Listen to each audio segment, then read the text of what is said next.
السلام عليكم ورحمة الله وبركاته. ازيكم عاملين ايه؟ يا رب تكونوا بخير وبصحة وبسعادة، وكل عام والأمة الإسلامية والعالم كله بخير بمناسبة شهر رمضان الكريم المبارك. ويا رب يكون الشهر الكريم المبارك ده خير للناس كلها في جميع مجالات حياتها. بمناسبة الشهر الكريم ده أنا قررت ابتدي أعمل سلسلة فيديوهات هتكون لطيفة لذيذة خفيفة كده، عبارة عن نصايح أو قواعد هديها لك تمشي بيها في حياتك، سواء كان حياتك الاجتماعية أو حياتك العاطفية او حياتك العمليه او ايا كان في التعامل مع الناس اللي حواليك عامه، وان شاء الله هتفيدكم بشكل كبير جدا.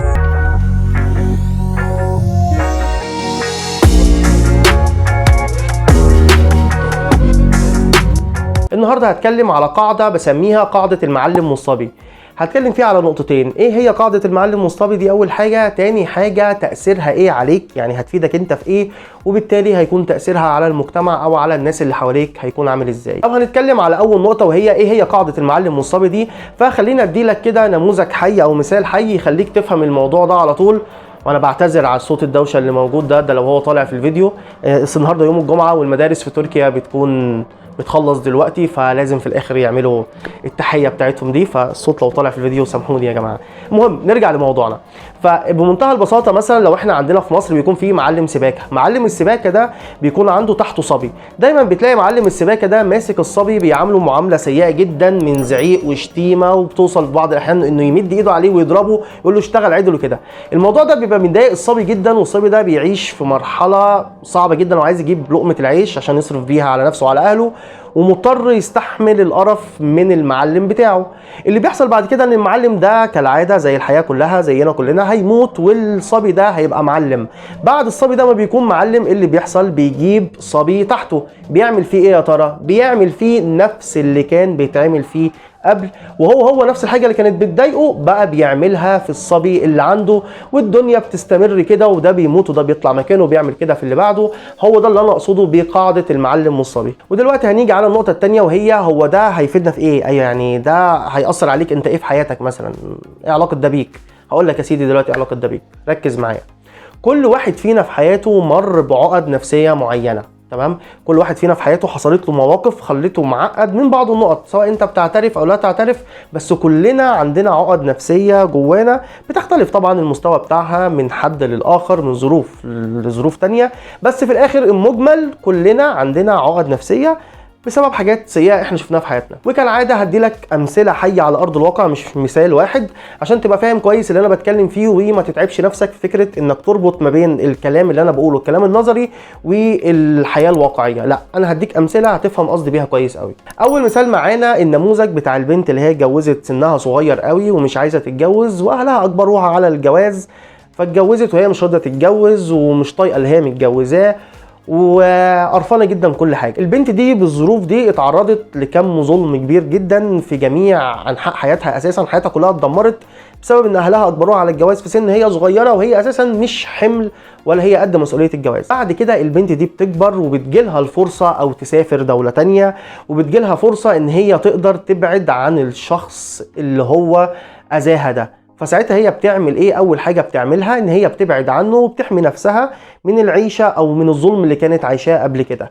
ساعتها القرار اللي هي اخدته صح 100%. طبيعي جدا حد بيأذيك، لما بتجيلي فرصه ابعد عن الاذى ده ببعد عنه، فلحد دلوقتي ما عندناش مشكله. المشكله مش في هنا، المشكله ان بتلاقي البنت دي بعد كده هتيجي تخش في علاقه مع حد تاني. بتلاقي البنت دي بقى بتعمل ايه لما هي هتخش في علاقه مع حد تاني؟ بتعمل معاه ايه؟ بتمارس عليه جميع انواع الظلم، او بتطلع عليه الكبت او الظلم اللي هي تعرضت له قبل عليه في حاجات كتيره جدا. يعني مش لازم فكره ان هي تضربه او تحبسه او كده، بس بتظلمه وخلاص، بتفتري عليه وخلاص. مجرد ان هي اخذت الظلم اللي هي تعرضت له ده وخدته طلعته على الشخص اللي قدامه، وافترضت ان الشخص اللي هي داخله معاه ده زيه زي اللي قبله، ان هو ظالم هو كمان، فانا هظلمه قبل ما يظلمني، وانا لازم احمي نفسي، ولازم انا ابان ان انا جامده وان انا اعمل كذا واعمل كذا عشان خاطر ما يعمليش اللي التاني عمله. طب هو الشخص ده ايه ذنبه؟ ملوش اي ذنب، ده عامل زي الصبي التاني بالظبط، ملوش اي ذنب. انت تعرضت لظلم وبعدت عنه، برافو عليكي. طيب انت ليه تعملي كده في ده؟ نفس الموضوع اللي هو كان بيضايقك انك تظلميه، لا عشان خاطر احمي نفسي. بتحمي نفسك من ايه؟ انت ما عملتيش اي حاجه غير انك افترضتي شيء معين على الشخص ده وظلمتيه وبنيتي قرارك عليه وابتديتي تظلميه. هي عشان خاطر الستات ما تتضايقش، خليني اخد نموذج للرجاله مثلا، ولنفترض راجل اتجوز واحده برضو، تمام، والست طلعت خاينه على سبيل المثال، تمام، عرف ان هي خاينه، فالراجل ده بعد كده ساب الست دي ويقرر يعرف واحده تانية ويتجوزها. لما بيجي بيعرف واحده تانية ويتجوزها بيعمل ايه؟ يقول لك عادي اعرف عليها واحده واثنين وثلاثه واربعه و1000 كمان. ايه المشكله؟ يقول لك ايه المشكله؟ ما هي الستات كلها خاينه. يعني الستات كلها خاينه؟ يا عم الستات كلها خاينه. لا، الستات مش كلها خاينه، انت اللي عشت نموذج مع ست خاينه، مش معناها ان الستات كلها خاينه. فده بتلاقيه برضو بيعمل نفس التصرف الظالم، هو تعرض لخيانه بياخد نفس الخيانه دي بيطبقها على واحده تانية ملهاش اي ذنب في اي موضوع، ممكن تكون انسانه كويسه جدا ما تستحقش ابدا اللي بيحصل فيها، هو هيفضل يخونها يخونها يخونها تحت باب ان هو يطلع الظلم اللي تعرض ليه قبل على حد بريء ملوش اي ذنب في اي حاجه. فهو نفس فكره المعلم مصطبي، بياخد نفس الظلم اللي هو تعرض له، ولما بتجيله فرصه بيظلم شخص تاني ملوش اي ذنب في الموضوع، يمكن يكون كويس جدا وبيفضل مكمل فيه الظلم ده. ودلوقتي بقى هقول لك على ده، طبعا اظن بقت الصوره واضحه بالنسبه لك، ده تاثيره على المجتمع ايه، او ده تاثيره علينا احنا ايه في الوسط في الحياه عامه. انت هتلاقي نفسك انت ممكن بتظلم ناس كتيره، مش لازم النماذج الفظه دي، بس انا بحب ادي نماذج كبيره كده عشان الصوره توضح لك. بس هتلاقي انت نفسك بتظلم ناس تانية حواليك هم ما عملوش اي حاجه بسبب عقدك النفسيه اللي انت مريت بيها قبل. فيا ريت تفهم كويس لما انت تمر بعقد نفسيه معينه تاخد بوز كده، تقف تبقى فاهم كويس انا الشخص ده او الظروف دي انا بعدت عنها عشان ابعد عن الظلم، بس الاشخاص التانيين او الظروف التانية اللي رايح فيها مالهمش اي ذنب ان انا اطلع عقد النفسيه عليها. دي انت لو جيت طبقتها على اللي حواليك بس، من صحابك، من اهلك، من اخواتك، من مراتك، من البنت اللي هتتجوزها، من الشخص اللي هتتجوزيه، من ايا كان في الشغل في اي حاجه، هتلاقي نفسك انت كتير مرتاح بشكل مش طبيعي. ودلوقتي جيت لنهايه الفيديو، بس قبل ما اقفل الحلقه دي عايزك تفهم كويس قوي الفرق ما بين انك انت تعرضت لظلم معين فانت بقيت بعد كده في حياتك بتحمي نفسك من الظلم ده عامه وبقيت حريص، وما بين ان انت بتاخد الظلم اللي انت تعرضت له وبتظلم بيه حد تاني. يعني في الاخر المؤمن كيس فاطن. يعني انا مثلا مش هتاذي مثلا مره من حد بسبب نقطه معينه واخش مع حد تاني هتاذي بنفس النقطه، لا انا كده عبيط في الحاله دي. انت كده مش فكره انا اصل انت قلت لي ما تظلمش حد بحد، لا، في فرق ما بين ما تظلمش وما بين توعى.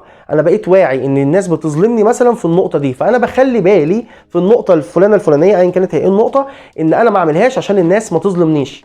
لكن في نفس الوقت مش حد ظلمني في النقطه دي، فانا لما اروح لحد تاني هو ملوش اي ذنب في اي حاجه اطلع عليه كل الظلم اللي اتعرضت له ده، اخده من هنا ارميه هنا، تمام، وتحت بند فكره عشان احمي نفسي. لا، انت كده مش بتحمي نفسك، انت كده بتاذي غيرك. في فرق ما بين احمي نفسي وما بين اذي غيري. نفس فكره بالظبط الراجل اللي راجع بيته قرفان ومش طايق حاجه ومضغوط من الشغل جدا، اول ما بيرجع بيعمل ايه؟ بيروح، طبعا ما بقولش كل الرجاله، يعني في نماذج كده كتير، يروح مطلع كل نرفزته دي على مراته والعيال ويطخ طخ طخ. هو ايه ذنبه؟ ده عمل ايه؟ الناس دي الطفل ده ايه ذنبه؟ الست دي ايه ذنبها؟ ملاش اي ذنب.